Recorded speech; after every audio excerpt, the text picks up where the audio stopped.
I'm reading my friend John Harney's brand new book, Lead, Manage, Win, and it's a really great book, and I encourage you to pick it up on Amazon. It's he's got it in Kindle and hardback and paperback formats, and as I'm reading through just the introduction and learning about where he's going with this book, he talks about a concept that he and I have talked about previously that I really am intrigued by, and it's this idea of situational fluency.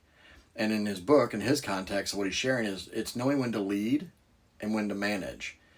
And both are needed. He said, so, leadership is about the people development, it's about the vision casting, it's about charting the course. Management is about getting things done. It's about the processes, the systems, the deadlines, getting the projects done. And I think about this in the context of just life in general, like in reading the room. When you walk into a situation, reading the room, what's going on with the people, what's going on in that situation, how am I going to show up and respond accordingly? Because as leaders, we need to be mindful. Instead of just kind of rushing in and assuming things, we really need to be more mindful and wise about how we're going to address situations, how we're going to just be present in that space.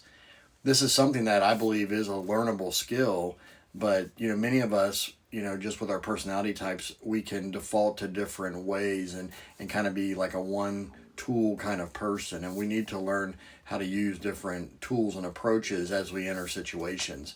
There are many times where I've walked into meetings and I could just tell something was off, and I didn't quite know what at the time, so I had to ask questions. I had to pay attention. I had to use my discernment. There's other times where things were at a great level, so you had a lot of enthusiasm, a lot of excitement, things were going great, and so you need to really lean into that and build momentum.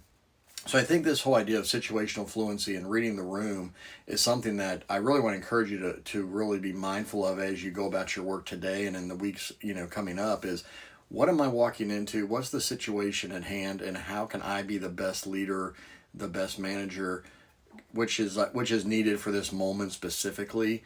And I think it'll really help you develop your capacity. It'll help you increase your influence with your people. Take care. God bless, and we'll see you next time.